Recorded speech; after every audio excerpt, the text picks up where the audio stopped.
What's up everybody, it's Drew Wilkins with Swine Bovine Barbecue, and in today's video I'm going to show you how to make an absolutely delicious ribeye with some chimichurri. So let's get cooking. Seasoning with salt in advance, a day out, 12 hours out, 6 hours out, heck even 2 hours out if you don't have much time, is one of the easiest ways to transform your food from good to great in my humble opinion. Seasoning in advance allows the salt to diffuse into the meat. It also pulls a little water out of the surface so you get a great crust, but it also keeps moisture in. The way I like to think of it is like, think if you're at a crawfish boil and you eat a ton of crawfish. Obviously it's something very salty, you're gonna bloat, right? You're gonna retain moisture. Seasoning a steak or chicken or anything like that in advance helps it retain that moisture, similar to how you retain moisture when you have too much salt. So we're not gonna season this with too much salt, but what we're gonna do is season it in advance, in this case about 24 hours before we're cooking this steak, and it's gonna pull the moisture out of the surface, dry it out, so we're gonna get a great crust on this steak, but it's also gonna retain moisture within, diffuse into the meat, and give us a great seasoned, flavorful bite throughout the meat as opposed to it just being on the surface. And one of the things too, if you're seasoning right when you're cooking, say some of your seasoning gets stuck to your grill or the pan or whatever you're doing, then that piece of meat is not going to be seasoned. So it could be a whole strip of steak when you're slicing it that doesn't have any seasoning on it because it got lost in the cooking process. When you're doing this, you're seasoning your meat throughout, thus it's going to have flavor throughout. So I've got my trusty bag of Diamond Crystal kosher salt, and we're just going to go on with a healthy portion of salt here. We're not going too easy at all. We're going pretty heavy. Now if you're using sea salt, don't go as heavy as I'm going here. If you can see how much salt's on there. Sea salt is much more fine and dense, and you've got much more likelihood of over seasoning than you do with kosher salt. So feel free to go heavy with kosher salt. If you're going with seasoned salt, don't go as heavy. It's much more dense and fine, and really kosher salt, I like it because it's got a much higher margin for error. Like over salting things is I don't want to say hard to do because you can certainly do it, but when you're doing a dry brine like this, much harder to do with kosher salt than seasoned salt. So decent amount of salt on it.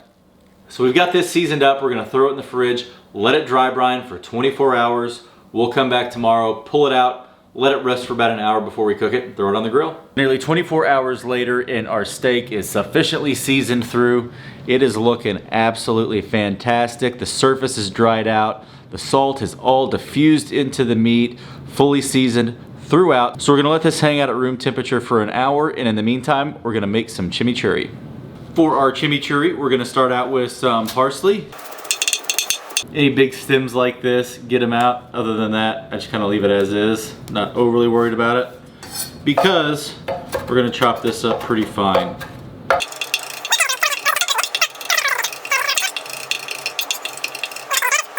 Not too fine. Also gonna go in with the same amount of cilantro. I don't have exact measurements for this because I always do it just by taste and feel, but equal parts cilantro and parsley. Not too fine, not too rough. I'm gonna go in with a couple of cloves of garlic, nicely minced. Also gonna add some finely diced shallot. Also gonna go in one whole Fresno. I like it with the seeds. If you want it less spicy, get rid of the seeds.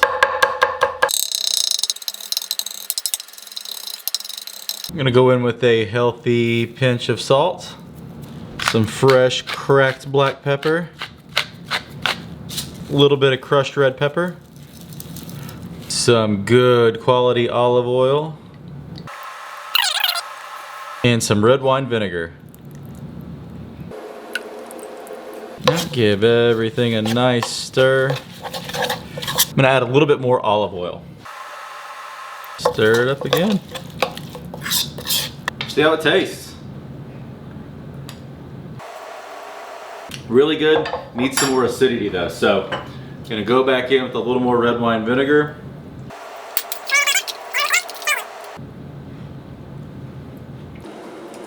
Yeah, that's really good. Needed a little bit more vinegar. We got it where it needs to be. So we're gonna let this hang out. While we do that, let's go fire up the pit.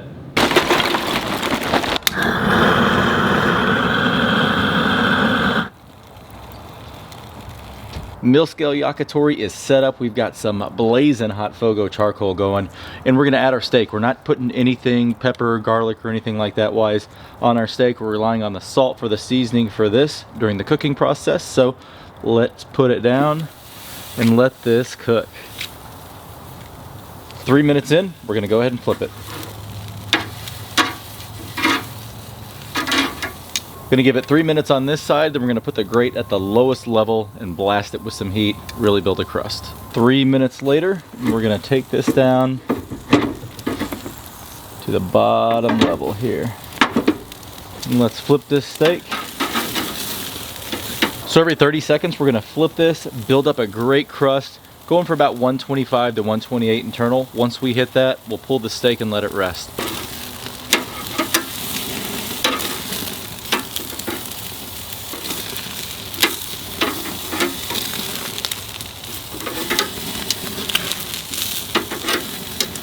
One of the good things about using just salt instead of pepper or garlic, or especially anything sugary, those things burn. Salt's not gonna burn. We're gonna have to really try to burn the outside of this meat when it's just seasoned with salt. So it's what helps you get that great crust without anything overly charred or burnt tasting.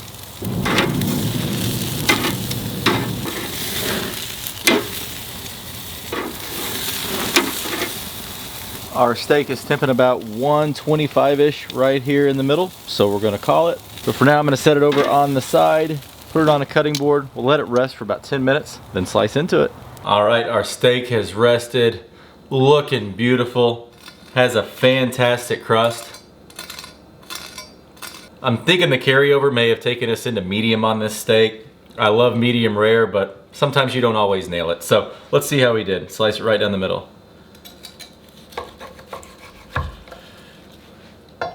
Yeah, that's more medium than medium rare, but hey, what can you do? Still looks good. So let's slice this sucker up, then try it pre-chimichurri, then we'll try it post-chimichurri as well.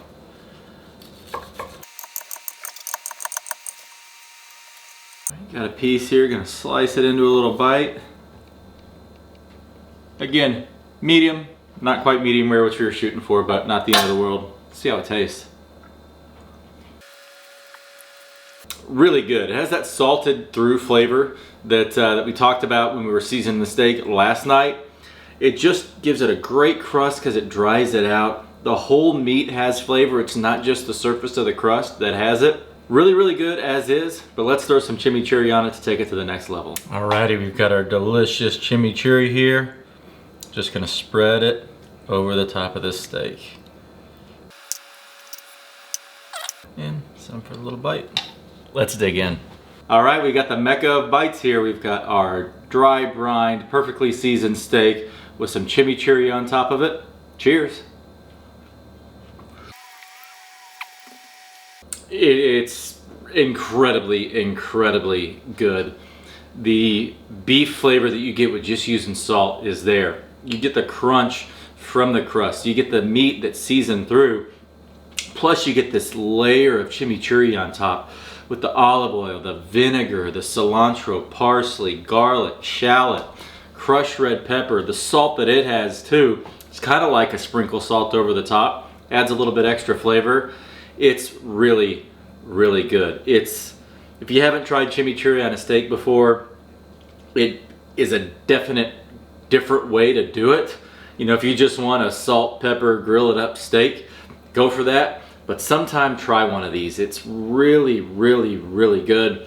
And regardless of how you cook your steak, I definitely recommend seasoning it in advance like we did here. It helps get that great crust that you saw. Also helps make sure that you're seasoned throughout the meat. Again, a lot of the issues you have when seasoning meat right before cooking it, is a lot of it will stick to the grate and therefore not transfer to the meat. And certainly the center of the meat's not going to be seasoned at that point. You solve all those issues seasoning your steaks in advance. Or not just steaks, do it on chicken, do it on pork, do it on anything that you're gonna eat, and it'll pay dividends. But the combination of a nice, good steak along with the chimichurri with the acid and the fat and a little bit of extra salt is incredibly good. I gotta go in for another bite here. I got a hungry wife on the other side of this camera, so I got to wrap it up. But if you do make this, please tag me. My Instagram handle is @SwineandBovineBBQ. Let me know what you want me to cook next in the comments down below. If you like this video, please go ahead and give it a thumbs up. And if you want to see more videos like this, please subscribe. Thanks. We'll see you on the next one.